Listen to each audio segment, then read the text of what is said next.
મારું નામ છે રમેશ ભીખારી. હું ગીડેમની બાજુમાં રહું છું અને અહીંથી કલ્યાણબાગમાંથી આવવા માટે અને ગીડેમે જવા માટે આ રસ્તો તૂટી ગયો છે. આજ 15થી 17 વર્ષ થયા તૂટી ગયો એને, અને 3 વર્ષથી આ ખાતમુહૂર્ત કરી ગયા. આ લોકો આવ્યા હતા, આપણે સરપંચ અને જિલ્લા પંચાયતના જે સદસ્યો હતા એ બધા આવ્યા હતા, પણ કાંઈ લોકોએ નિવારણ કર્યું નથી.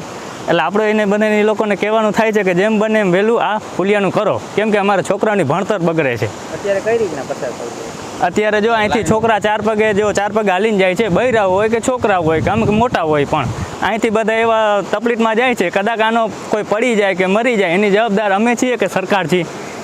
એનો કાંઈ આપણે નિર્ણય લ્યો, સરકારને આપણે એ વિનંતી છે. કેવું 50-60 ખોડા છે. હવે મારું નામ રાજેશભાઈ છે. આજથી 15-17 વર્ષ પહેલાં આ પુલ હતું. 15-17 વર્ષ પહેલાં પુલ તૂટી ગયો. એટલું અરજી દીધી અમે, આટલું બધું કર્યું તો પુલનું આ નિવારણ આવ્યું નથી.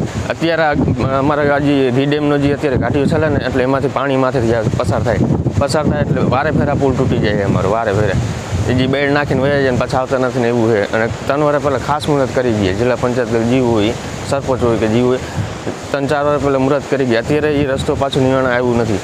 અને અત્યારે છોકરાઓને એટલી તકલીફ થાય છે ને જવા માટે ને આવવા માટે, બૈરાઓને બધાને, કે કોઈ સમાજના જીવના જોખમ અહીંયાથી પડી જાય, કોઈ પણ થાય તો એને સારવાર માટે કેવી રીતે એ બધું અમારે એને તકલીફ થાય છે. અત્યારે માથેથી ગાડીઓ નથી ટપતી, ગાડીઓ આમ ફરીને 7-8 કિલોમીટર જાય છે.